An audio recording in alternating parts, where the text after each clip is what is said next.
Oke, terima kasih. Terima kasih. Silakan duduk, Bapak Ibu, teman-teman semua. Oke, assalamualaikum warahmatullahi wabarakatuh.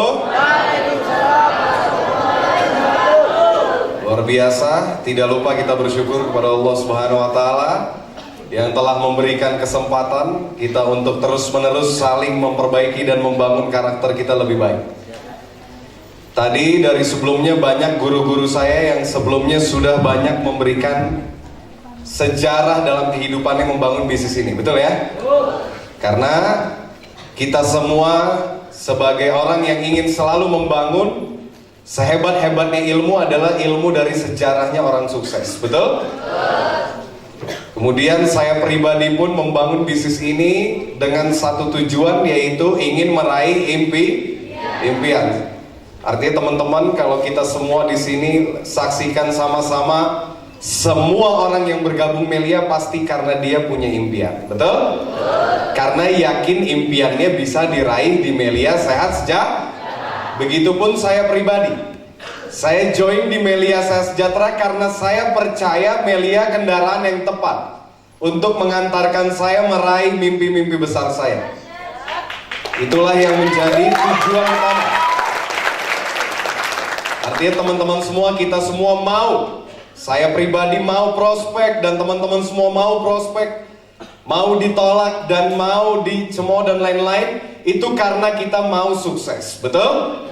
Artinya selalu yang mengingatkan kita untuk terus berlanjut adalah impian. Nah, itulah yang menjadi motivasi kita, yang menjadi kesamaan kita semua.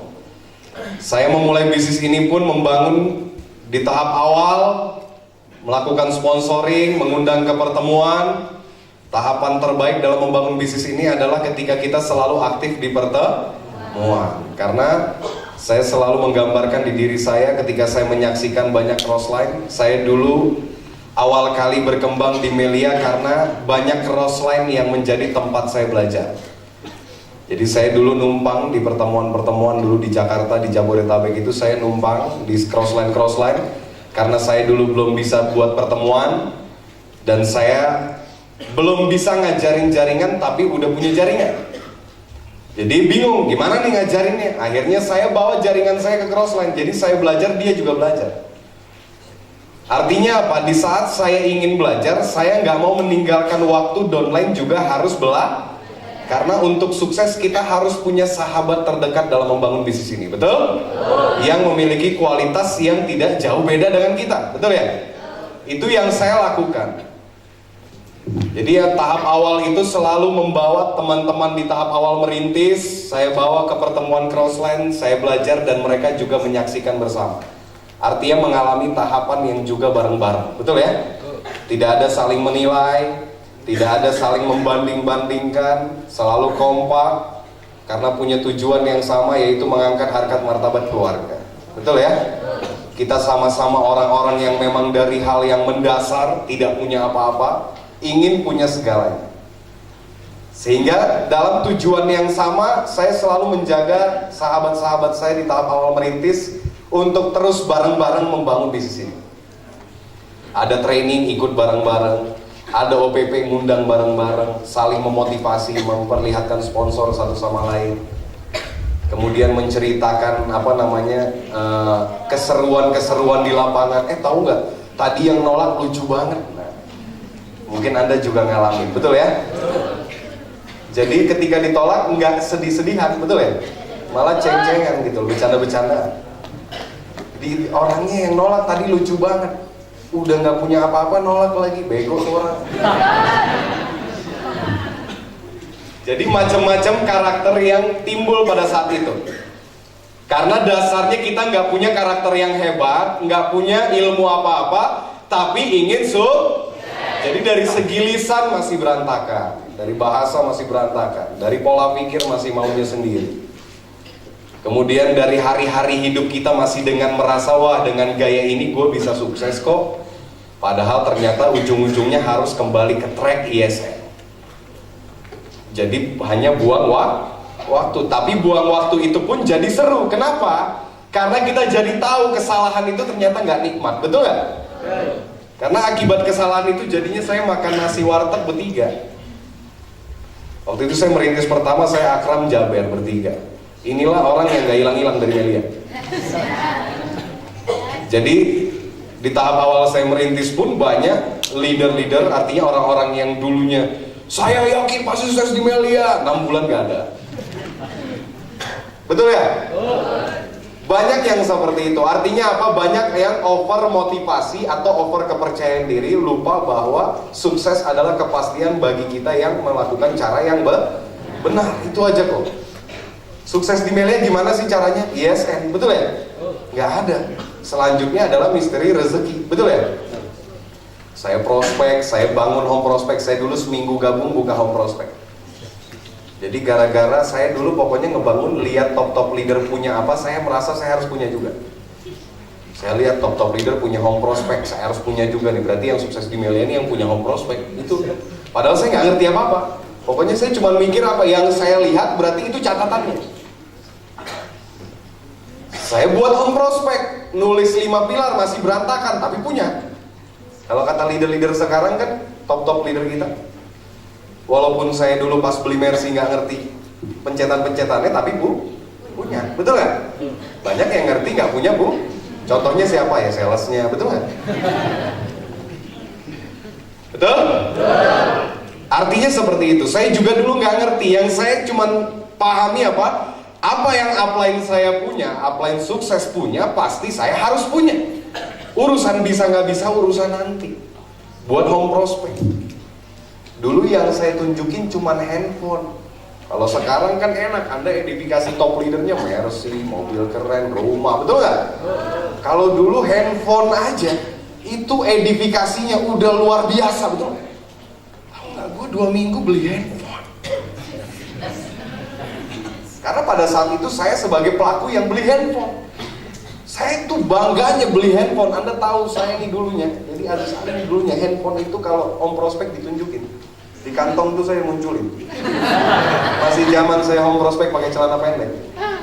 Saya belum tahu aturan sama sekali. Saya dulu pakai celana pendek tuh jeans yang digunting ketat. Habis itu handphone saya dulu Samsung Corby baru keluar tuh. Jadi Anda kalau pelajari sejarah Samsung Corby itu ada hubungan dengan saya.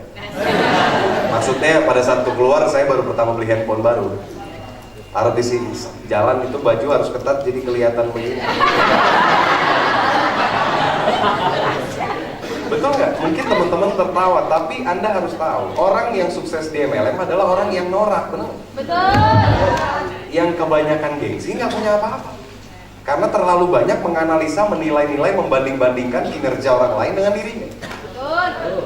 Betul? Betul. Itu yang terjadi, yang menjadi kerusakan mental di lapangan. Saya praktek. Jadi saya taruh handphone itu udah bangga banget. Habis itu tunjukin SMS bonus. Zaman saya pertama punya home prospect yang bonus rutin baru saya. Jadi dulu duduk bareng-bareng, handphone saya tuh muter. Buat nunjukin bonus. Akibatnya apa? Prospek kan mantap juga ya. Mantap, padahal nggak ngerti tuh dia, saya tahu banget, bener nggak? Betul nggak? Kan orang yang gabung Melia di awal sebenarnya nggak ada yang ngerti semua, betul nggak? Yang ada pura-pura ngerti bener lah. Kalau bilang ngerti bohong, betul nggak? Karena dasar kita join adalah percaya itu doang kok, nggak ada yang lain. Liatin SMS bonus satu-satu. Ada yang posting, ada yang bilang apa? Itu paling bohongan. Berarti itu hal negatif yang tadi, hal bohongan, orang bilang bohongan, itu hal yang sudah biasa di Melia, betul nggak? Betul? Ketika kita menghadapi hal yang sudah biasa, maka tugas kita adalah saya lanjutkan lagi. Setiap hari saya terus lanjutkan, karena saya nggak mikirin, semua yang nolak saya anggap bego. Karena saya belum ngerti apa-apa, jadi menilai orang satu sisi doang. Sampai saya dulu kalau ditolak, saya bilang, lu bego banget sih nolak MLM. Bukan begitu, gue gak suka MLM, bego lu.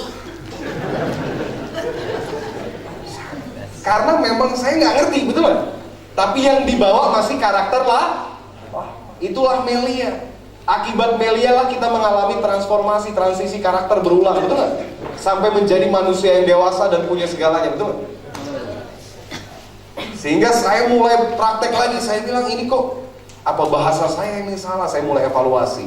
Saya lihat leader-leader kok bahasanya enak banget. Saya dulu ketika prospek, apalagi kalau udah bahas ini, ada pertanyaan nih misalkan, ini kalau downline saya nggak jalan gimana? Ingat, yang membuat downline Anda nggak jalan karena Andanya goblok.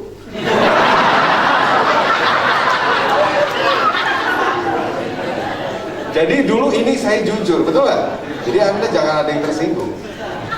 Karena kita sama-sama punya downline yang juga mungkin ada yang nggak aktif, betul nggak? Itu manusiawi.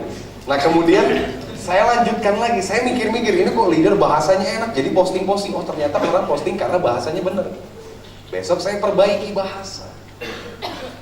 Walaupun tulisan saya tetap jelek, benar. Karena tulisan waktu saya SD belajar nulis, saya paling nggak mau disuruh nulis dulu. Jadi sampai kuliah pun saya kalau udah kerja kelompok, saya bagian mikir, yang teman-teman cewek bagian mikir, bagian nulis, bikin, ketik. Itu yang saya lakukan. Tulisan tetap jelek, nggak apa-apa. Ternyata saya lihat, wah apa tulisan saya jelek, tapi tulisan kan susah memperbaiki, memang udah dari kecil jelek. Berarti saya harus SD lagi dong. Wah susah, betul ya. Kalau saya mikir begitu jadi akhirnya nggak jadi Tapi saya nggak lihat itu, saya nggak melihat apa yang saya tidak bisa. Yang saya lihat apa sih yang bisa saya perbaiki. Saya mulai dari yang saya bisa dulu. Oh bahasa, saya besoknya mulai bahasa saya perbaiki dulu. Mulai prospek itu lebih halus. Kenapa? Downline, kalau downline saya nggak jalan gimana? Pak, intinya satu, ketika bapak saya bantuin dapat bonus tiap hari, saya suruh berhenti, mau nggak? Nggak mau. Itu Pak, berarti ada nggak yang berhenti? Nggak ada. Oh ternyata ilmunya begitu. Ternyata dulu saya kasar, betul ya? Paham maksudnya teman?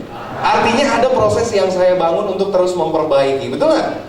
Sampai saya bisa mulai membuat home prospect yang nyaman dengan bahasa yang bagus, kemudian jam pertemuan yang on time, kemudian komitmen sahabat-sahabat yang membangun bersama itu juga on time, mulai memperbaiki cara berpakaian, tadinya celana pendek mulai celana panjang. Karena saya nggak biasa pakai sarung aslinya. Saya biasa pakai sarung sejak udah sukses di Melia, karena ngelihat top leader pakai sarung saya juga pakai.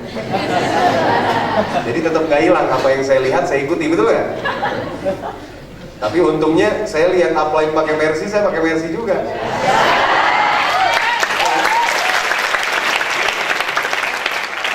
Kan hidup di Melia ini, Melia ini kan kehidupan, betul nggak? Kehidupan yang penuh dengan nyontek, betul nggak? Seindah-indahnya dalam hidup adalah selalu nyontek, betul nggak? Karena nyontek ini menyebabkan kita nggak pakai mikir, nilainya bagus, betul. Karena saya dulu paling kesal kalau nyontek nggak dikasih. Saya bilang pelit banget ini orang. Pas saya di prospek Melia saya baru tahu ternyata ada sebuah komunitas di sebuah kehidupan yang nyontek itu dihalalkan. Saya bilang berarti saya cocoknya hidup di sini nih, saya bilang. Ini cocok sama saya, betul ya? Karena nyontek dihalalkan. Saya nggak cocok tuh hidup di tempat lain, nyontek nggak boleh. Saya mikir baru mulai ujian loh nggak boleh, benar? Baru mulai, tidak ketahuan nyontek keluar. Saya bilang ini galak banget. Walaupun saya tetap nyontek, benar nggak? Cari namanya juga nggak tahu jawaban, habis bagaimana, betul nggak? Udah nggak tahu jawaban, nggak mau nyontek, jadi balul, bener nggak? Bener ya? Akhirnya saya nyontek, tetap saya nyontek. Jadi saya salah satu orang yang selalu dalam berbagai tantangan untuk tidak boleh nyontek, tetap konsisten nyontek. Jadi ketika ketemu Melia, ketemu tantangan yang beragam, ditolak dan lain-lain, saya tetap merasa saya nyontek tetap kok. Yang saya contek ditolak. Saya mikir gini, top leader Ali cum laude matematika UI. Saya kuliah di kampus swasta. Saya mikir ini orang udah pasti lebih pintar dari gue. Ngapain gue mikir-mikir ngerjain Melia? Tinggal nyontek aja, betul nggak? Saya berpikir sederhana. Top leader saya pasti lebih hebat. Maka nggak mungkin saya merasa lebih tinggal nyontek. Saya bilang udah enak, untung top leader gue cum laude matematika UI. Jadi saya nggak pakai kuliah di UI, nilai kesuksesan bisa terus bersama-sama, betul nggak?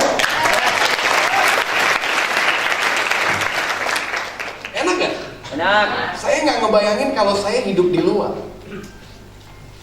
Nggak boleh nyontek, cari duit 5 juta sebulan sikut-sikutan. Berantem yang ada, betul. Om prospek perdana aja pakai celana pendek. Apalagi kantoran, lebih brutal, saya nggak ada yang ngajarin, betul nggak? Betul kan? Nggak ada yang ngajarin, nggak ada yang rapiin diri saya, betul nggak? Nggak ada yang mikirin saya, nggak ada yang nelpon lagi di mana, ikut trainingnya, nggak ada yang begitu. Kalau di kantoran mungkin saya ditelepon, kamu kenapa nggak masuk, kamu keluar. Saya bilang, ya udah saya keluar.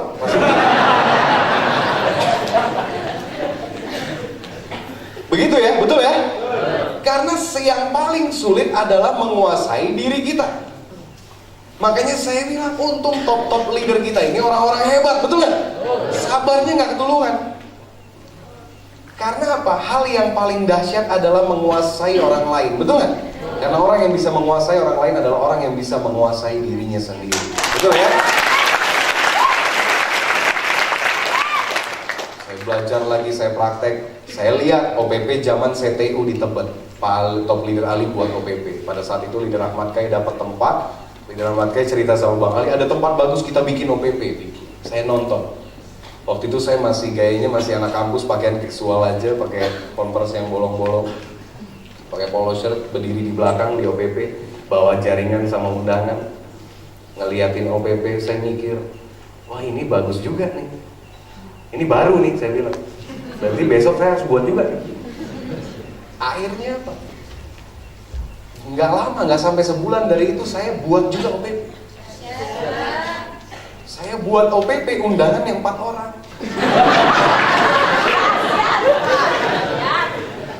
Membernya 15. Downline saya yang leader-leader saya mukanya cemberut semua. Saya bilang tenang, kita pasti besar. Nah, kita pasti besar. Motivasi yang penuh dengan kebohongan padahal diri sendiri lagi, betul ya? Betul ya? Padahal diri sendiri menutupi, betul ya? Menutupi ketidakyakinan, betul kan? Dengan cara meyakinkan orang untuk percaya, saya bilang. Saya bilang kalau nggak percaya kacau nih, betul. Motivasi. Ternyata yang saya lihat ketika itu terjadi, oh saya baru belajar. Ternyata yang membuat OPP upline saya itu penuh karena home prospeknya udah banyak. Berarti banyak leadernya yang sudah mampu buat pertemuan home prospek. Oh ini saya bilang, mulai saat itu saya pisahin semua pertemuan, saya turun sendirian satu-satu. Saya bagi tugas bertiga. Saya bilang, lo di sana, lo di sana, lo di sana. Sehingga pas waktunya OPP mingguan ketemu lagi semua. Ternyata pas kedua kali makin ramai. Saya bilang, OPP kita makin ramai. Mulai 1 bulan dari OPP itu di minggu keempat mulai undangan itu di angka 60.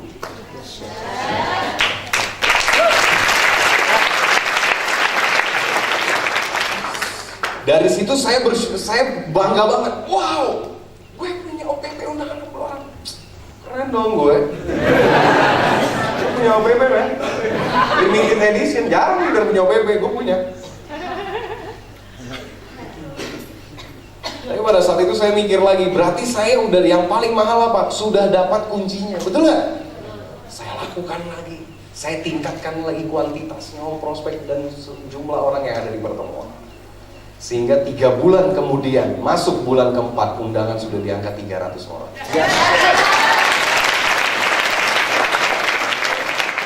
Jadi pada saat itu saya sudah membuat OPP Akbar. Jadi saya ngeliat top leader buat lagi OPP di ruangan yang paling besar, tetap ceritanya sama loh. Buat OPP di ruangan yang lebih besar. Saya ngeliat lagi, saya memanfaatkan. Saya pikir, oh ini bagus juga, saya buat juga nih. Minggu depannya saya buat juga. Saya cuma tanya, itu nyewanya masih apa tuh orang? Saya nyewa, akhirnya saya bayarnya waktu itu pada saat itu nggak semua jaringan bonus sudah besar.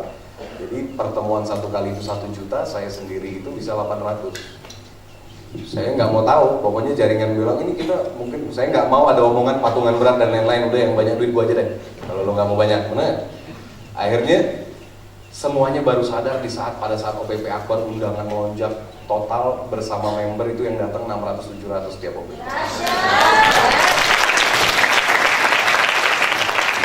Disitulah saya mulai merasakan yang namanya rasa nikmatnya, bener-bener bonus nggak pernah putus. Nikmatnya yang bener-bener lagi buang air besar masuk duit, bener? Lagi nikmatnya lagi belajar kayang dapat duit. Saya bilang nih kok gue nggak prospek tuh, gue nggak prospek, gue kayang dapat duit ya. Kok bisa? Karena duplikasi. Ternyata itulah sejarah termahal orang mengerjakan Melia, betul ya? Dan mulai pencapaian di saat OPP perdana saya beli jazz, kemudian saya beli terus deh pokoknya, segala macam. Karena yang membuat kita semangat kerja tuh apa? Karena kita membeli hal yang kita sukai, betul? Tanpa ada yang melarang, tanpa berdiskusi dengan siapapun, betul? Gue mau cendol, ya gue beli cendol. Jangan ada yang diskus ya, jangan ada yang komplain. Pada saat saya mau beli jazz, saya datang ke dealer, naik motor dari kampus. Datang ke dealer. Ada apa mas? Mau beli mobil mbak? Mbaknya nggak percaya saya mau beli mobil. Saya bilang belagu banget nih mbak. Gua pacarin jajan lo banyak udah.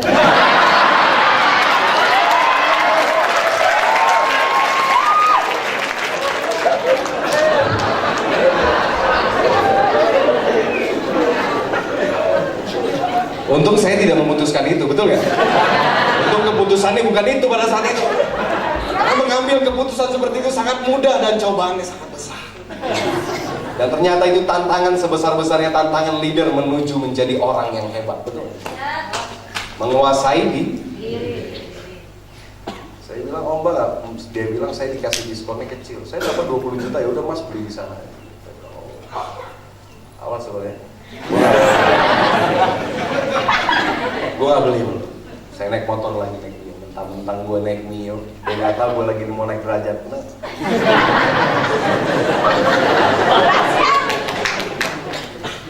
Saya pindah dealer, dapat dealer beli mobil. Anda tahu sampai mobil jazz yang saya beli itu saya bawa ke dealer itu lagi.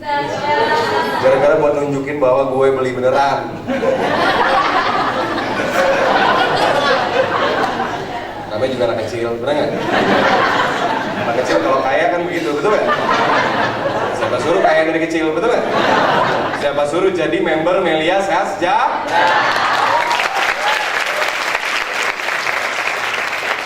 Kemudian saya kirim mobil tuh ke kampus, karena saya paling dendam sama teman-teman di kampus. Karena saya ditolak itu paling banyak di kampus, dikatain, lagi prospek dibilang kaki lima. Saya bilang dulu perasaan gue yang banyak ngecengin dia, sekarang gue yang dicengin. Saya kirim ke kampus, kata salesnya, sales telepon, mas ini mobilnya udah dikirim. Oh ya saya lagi di kelas sebentar, kuliah selesai saya keluar. Namanya juga anak kampus beli mobil, betul ya? Kenapa anak kampus beli mobil? Karena anak kampusnya member Melia Sehat.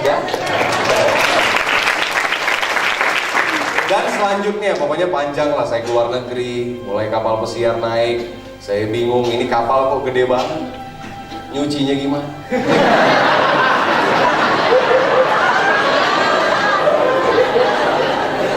Ya itulah saya, mungkin orang dulu nggak percaya saya dibilang ngayal, tapi semuanya punya sekarang, betul ya?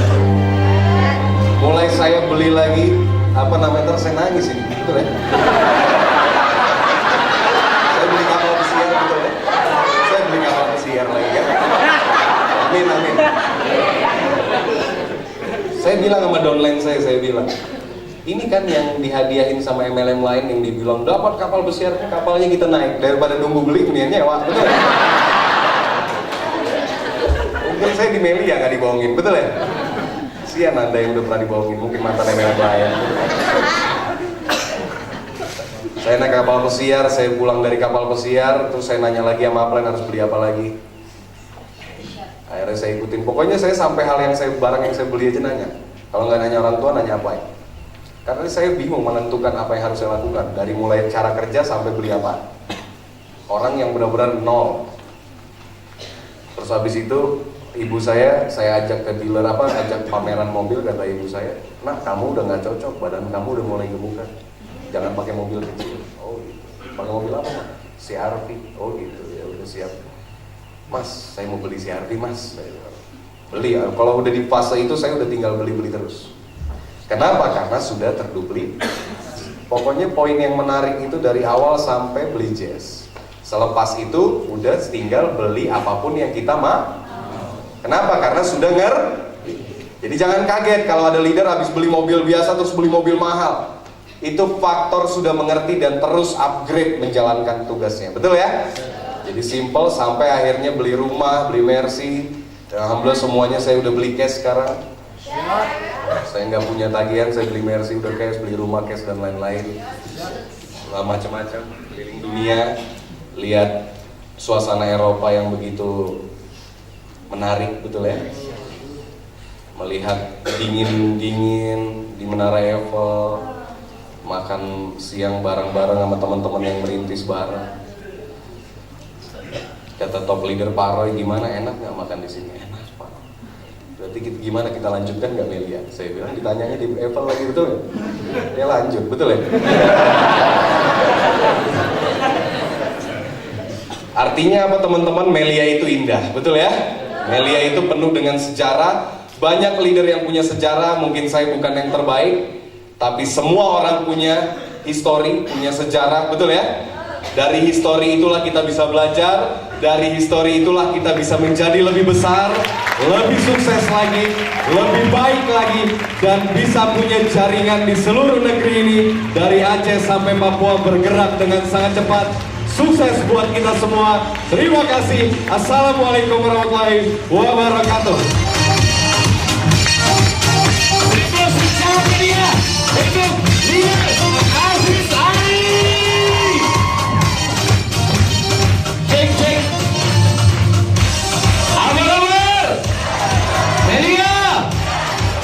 Oke, tahan, jangan keluar ruangan dulu. Kita berikan kesempatan untuk guru-guru kita kembali ke tempat yang telah disediakan. Sit down please. Udah hampir keluar kok, tapi tahan dulu karena ada pengumuman.